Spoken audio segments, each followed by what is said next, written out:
So, good day everyone. Again, this is an additional video para sa Newton-Raphson method. Supplementary problem siya para kumbaga mas matakil or ma-address yung mga hindi nyo pa naintindihan masyado doon sa previous video, or kung meron kayong clarification na naibigay sa akin before, sana dito ko masagot. No? This problem is already been solved dun sa previous din na supplementary problem sa pagkakaalala ko sa bisection method. So therefore, kapag in-interpret natin yung data, based dun sa video na yun, ang magiging resulting equation natin ay f of x is equivalent to 40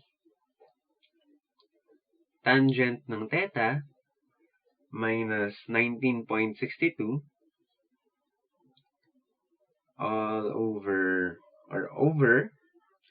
cosine squared theta plus 0.8.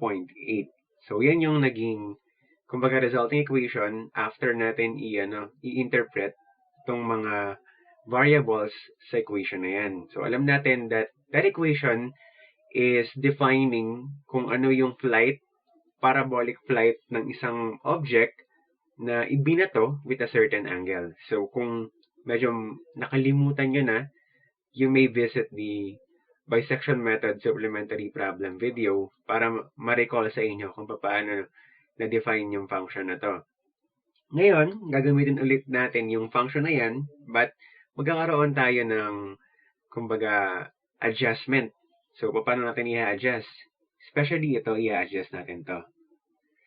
Sa Newton-Raphson method kasi, kailangan natin ng derivative ng function.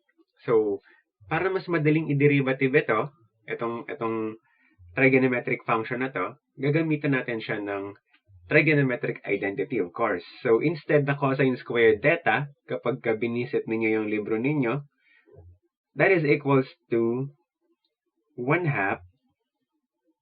So, cosine ng 2 theta plus 1. So, yan. Equal siya dyan. So, instead na cosine squared theta, gagawin na natin 1/2 multiplied by cosine 2 theta plus 1. So, sige, let's simplify the equation or rewrite the equation. So, 40 tangent ng theta minus, so, 1/2, though, mamamultiply ng 2, yung taas, magiging 39.24. Tapos, yung baba, magiging cosine 2 theta plus 1. Tapos, plus 0.8. So, yan ngayon yung magiging function natin. Sa Newton-Raphson's method, kailangan natin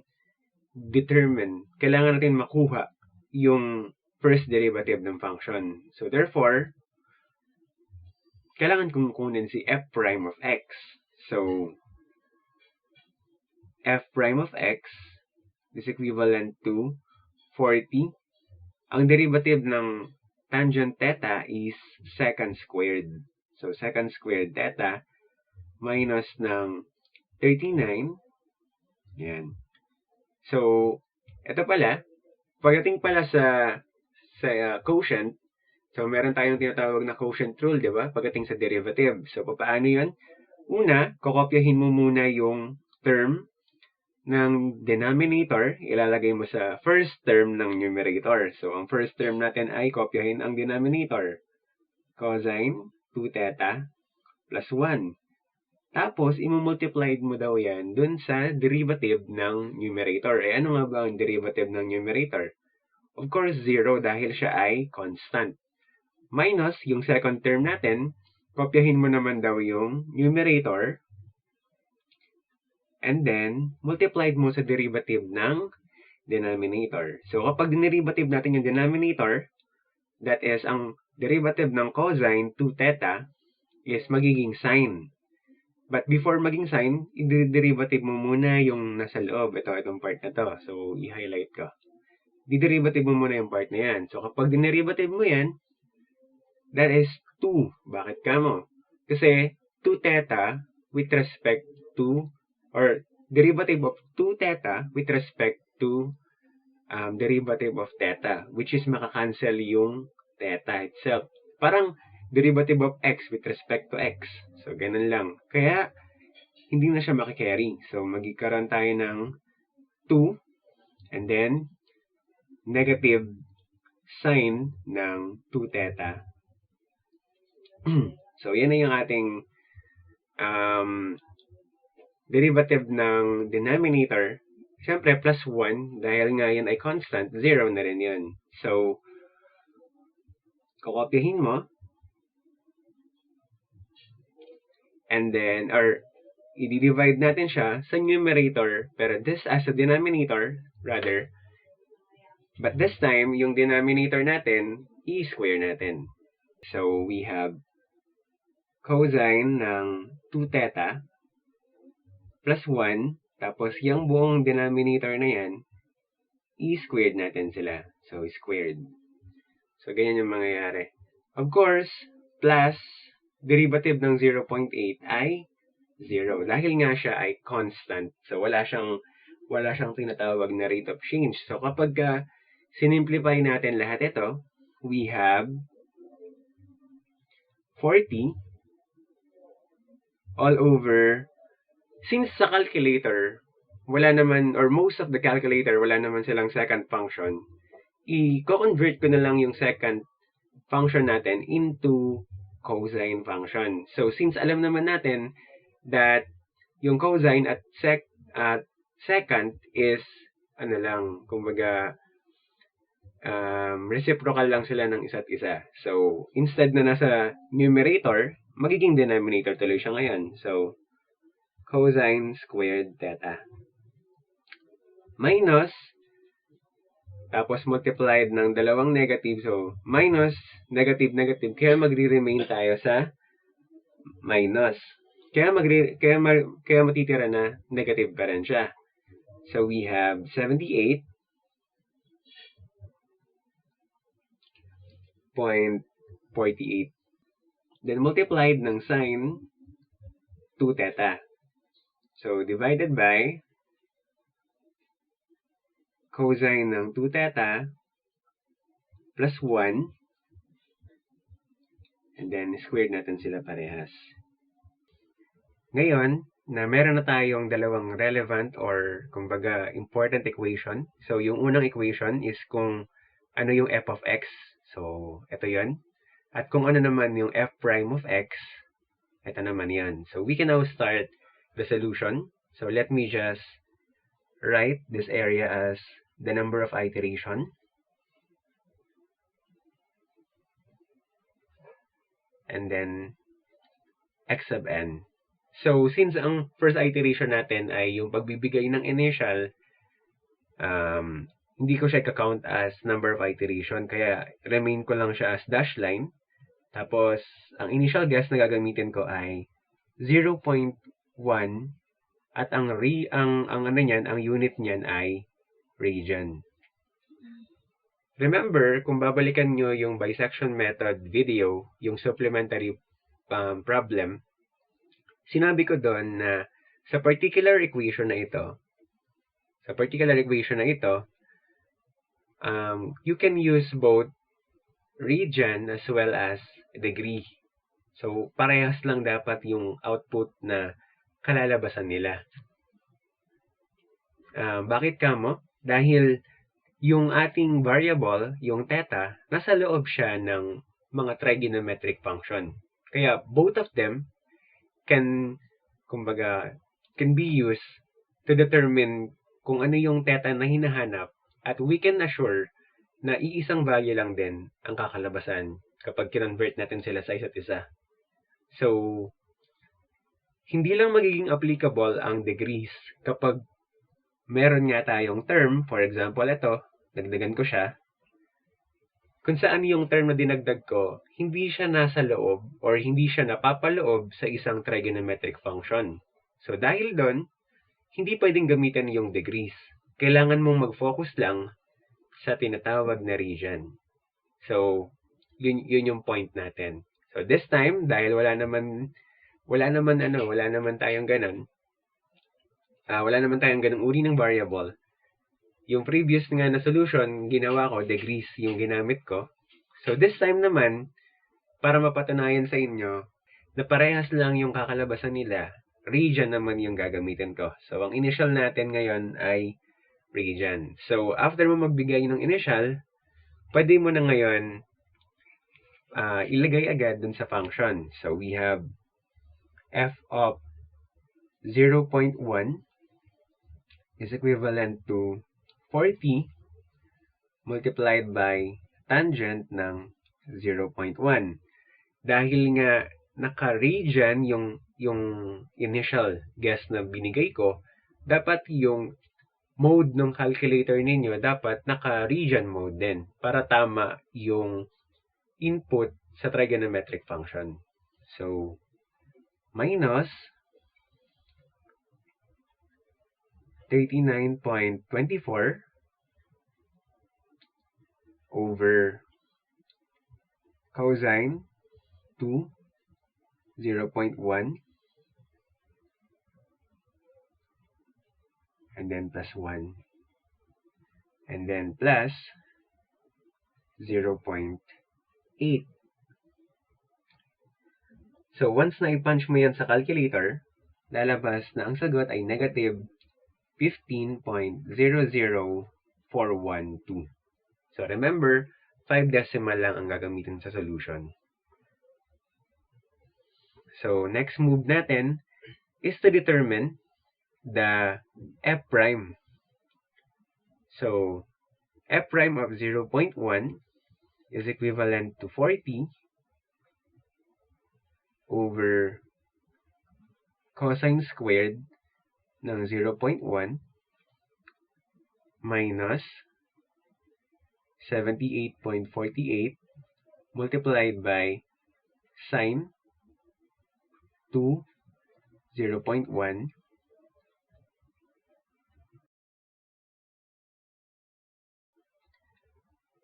over cosine ng 2 multiplied by 0.1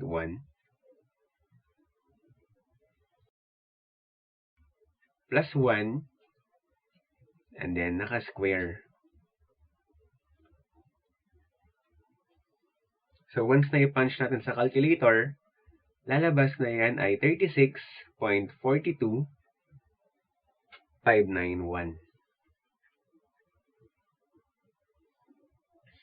Okay? As far as I know, ang calculator natin meron siyang solver function. At as far as I know, sa solver function, ang ginagamit niya na method ay Newton's method. So, ang problema, most of the function ay mas humihirap kunin, kumbaga mas mahirap pang kunin yung derivative nila. So, ngayon, ang tanong, yung calculator ba natin, pine-perform din niya yung derivative na ito? Yung part ng derivative na yan? Or, baka meron siyang ibang method na ginagawa? Well, the answer is, hindi niya pina-perform yung derivative ng function na ito. So, ginagawa niya is nag-a-apply din siya ng tinatawag na numerical differentiation. So, numerical differentiation will be discussed sa chapter 4, but gusto ko lang kayong bigyan ng general idea kung ano yan. So, pwede natin i-approximate yung numerical differentiation or yung derivative ng function na ito, ng particular na function na ito, without undergoing the, kumbaga, conventional derivative. So, paano yung ginagawa? Kung babalikan nyo yung differential equation ninyo or yung differential calculus ninyo, unang-unang topic na tinuro sa inyo is yung limits of a function. Kung naalala ninyo yung limits of this function as x approaches 0, so, meron dong formula na tinuro sa inyo para malaman ninyo or para magamit to derive yung mga formulang ginagamit na natin ngayon. Say, for example, paano mo nalaman na ang derivative ng sine function is a cosine function? So, yung yung process para makuha natin yung derivative ng sign, ginamitan ng formula na ito. So, the first derivative is equivalent to the function plus a very small step minus the function.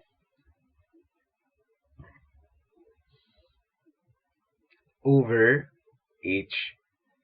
So, hopefully, itong formula na to ay kumbaga medyo naaalala pa ninyo. So, naituro yan sa inyo nung nagdi-differential calculus kayo. So, karamihan ng mga formula ay dinerive or lahat halos sila dinerive gamit yan. So, yan din yung gagamitin natin ngayon to approximate yung derivative ng function na ito. Okay? So, sige, para mas maintindihan, gamitin natin siya. So, let us set a very small step o yung tinatawag na h. Kumbaga, mas maliit kasi, syempre, mas maliit, mas nagiging mas pino. Ibig sabihin nun, mas nagiging mas accurate. Ang drawback naman nun, kung computer power ang pag-uusapan, of course, mas malaking computer power ang kakailanganin. So, anyway, h is 0.0001. Tapos, alam naman na natin kung ano yung f of x. So, ito na yan. Given na yan. Ngayon, determine na lang natin kung ano yung f of x plus h. So, we have f of 0.1 plus 0.0001. And that is equals to 40 tangent ng 0.1001 minus 39.24 over cosine ng 2 multiplied by 0.1001 plus 1 and then plus 0.8. So, once na i-plug natin yan sa calculator,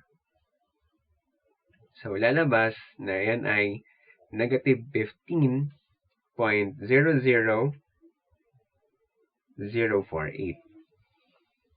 So, since kompleto na natin yung nasa equation, meron na tayo nito, ito, at ito. So, pwede ko nang alamin yung approximate value ng derivative. So, we have f prime of 0.1 is equivalent to negative 15.00048 minus negative 15.00412 all over yung step size natin 0.0001. So, once na i-punch yan sa calculator, ang lalabas na sagot ay 36.4. Ngayon, kung hindi mo sinunod yung instruction ko sa inyo na gumamit lamang ng 5 decimal place all throughout the solution, possible hindi tayo same ng derivative na makukuha. Baka meron pang kasunod yung 4. So, yun yung mahalaga. Kaya dapat i-follow ninyo yung instruction na 5 decimal place lang lagi sa lahat ng solution para parehas lang din tayo ng final answer na makukuha. Okay? Kung papansinin natin yung value ng approximate derivative na ito, somewhat medyo malapit na rin siya doon sa exact solution. Ngayon, kung liliitan mo pa yung value ng h, mas lalong magiging accurate yung solution. Yun nga, sinasabi ko, mas magiging accurate siya. Ang drawback rin naman niya, mas bibigat yung solution.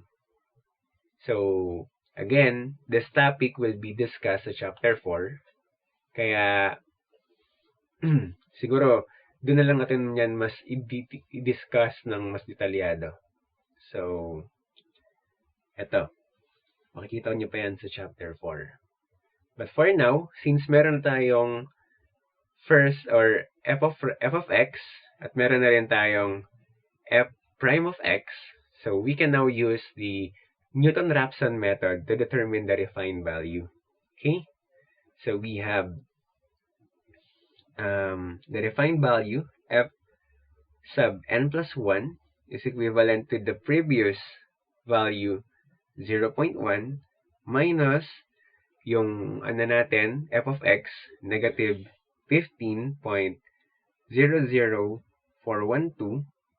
over ng first derivative, which is 36.42591. And once i-punch natin sa calculator yan, lalabas na ang sagot ay 0.51220 radian. Or if convert natin yan sa degree, that will become 29.3469. 34690 degrees. So, since meron na rin tayong initial value at meron na rin tayong refined value, kunin na natin yung ating relative error. So, relative error is equivalent to the present value 51220 minus the previous value 0.1 all over 0.5122 and then absolute value. So we have 0.80476. Still greater than the stopping criterion, so 001. That's why we will still proceed the solution.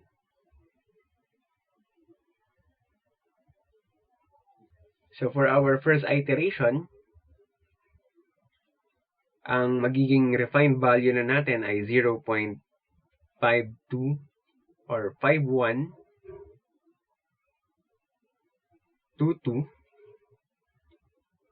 So, gagawin lang natin yung same process. Una, i-input muna natin siya sa f of x. So, we have f of 0.51220. And that is equivalent to 40 multiplied by tangent ng 0.51220 minus ng 39.24 all over cosine ng 2 multiplied by 0.51220 plus 1. And then plus 0.8. And that is equals to negative 2.532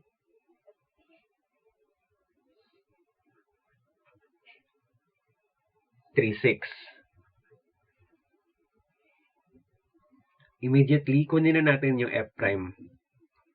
So, f prime of 0.51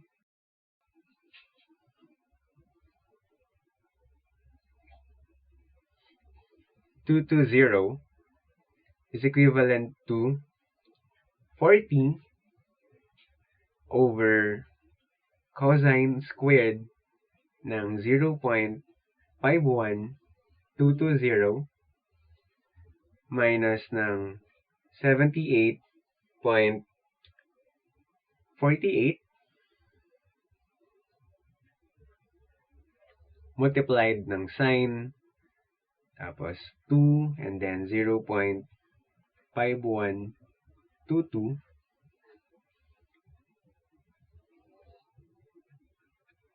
and then all over cosine 2 multiplied by 0.51220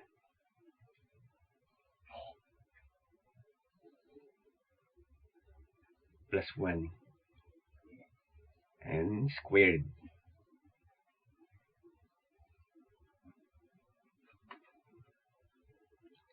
And that is equals to 23.6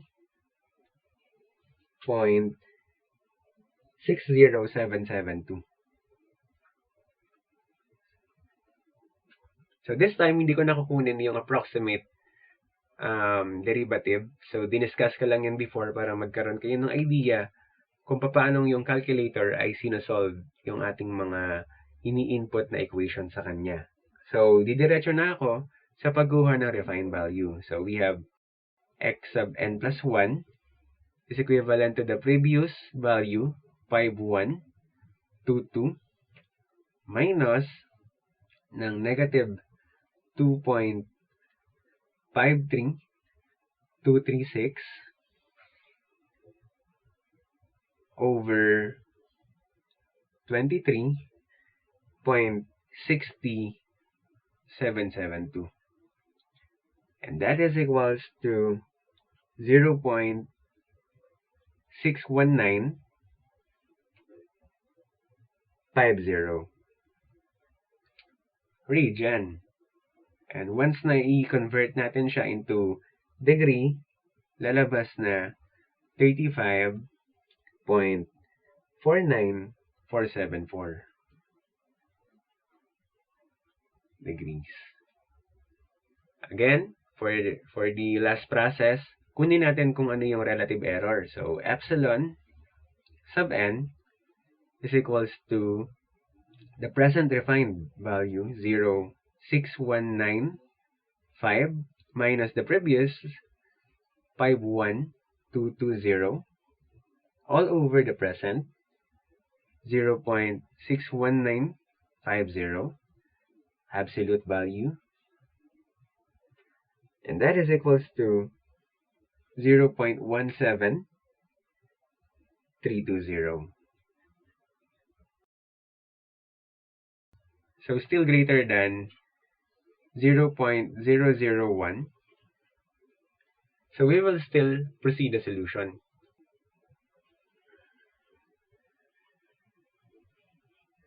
So for our second iteration, we have the refined value, yung magiging refined value natin dito, 0.6195.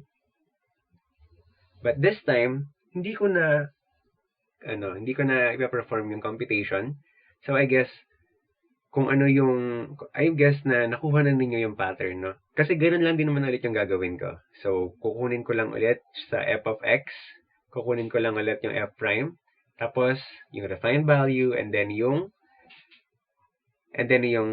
relative error. Until masatisfy natin that relative error is less than 0.001.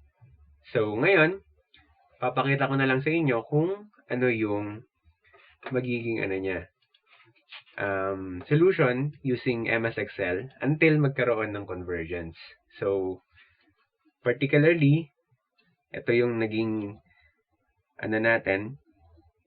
relative error. So, huminto siya at iteration 4 at ang ating final value ay 0.63495, or kapag kinonvert naman natin sa degree, siya ay 36.37996 degrees.